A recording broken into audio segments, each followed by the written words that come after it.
Hey, it's Greg Burdine, pastor at Faith Baptist Church, with devotion for you this morning. Thanks for joining me today. Beautiful Wednesday, nice cold in the winter of Michigan. So glad that you joined me today, and just something to share a little bit. Following my sermon from Sunday from Hebrews chapter 2. Thought we'd go a little bit deep into some of these verses that I shared on Sunday. So looking at Hebrews chapter 2 and verse 6. This is actually a quotation from Psalm 8. Hebrews, the book of Hebrews in the New Testament, was written to people with a Jewish background. It appears that the letter was written to both believers and unbelievers, because it kind of refers to both of them, but they're people that have a pretty good understanding of the Jewish religion, of the Hebrew background. And it actually quotes a lot of Old Testament scriptures. And Psalm 8 is one of those. And Psalm 8 is about the wonder of God's world, the world that God has created. God created just this big, beautiful world. And then it asks a question that Hebrews repeats as well. And this is what it says. This is a quotation from Psalm 8, but it's in the New Testament in Hebrews chapter 2, verse 6. But one in a certain place, and that would be Psalm 8, testified, saying, "What is man that thou art mindful of him?" The big God of creation, what's humanity? The smallness of people. The creator of the universe is mindful of humanity.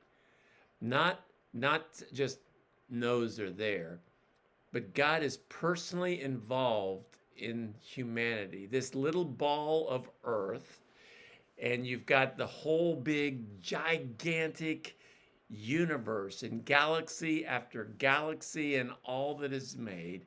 Who are we to think that God pays any attention to us? But he does. In a world that often makes us feel small, overlooked, we feel sometimes like we're a nobody.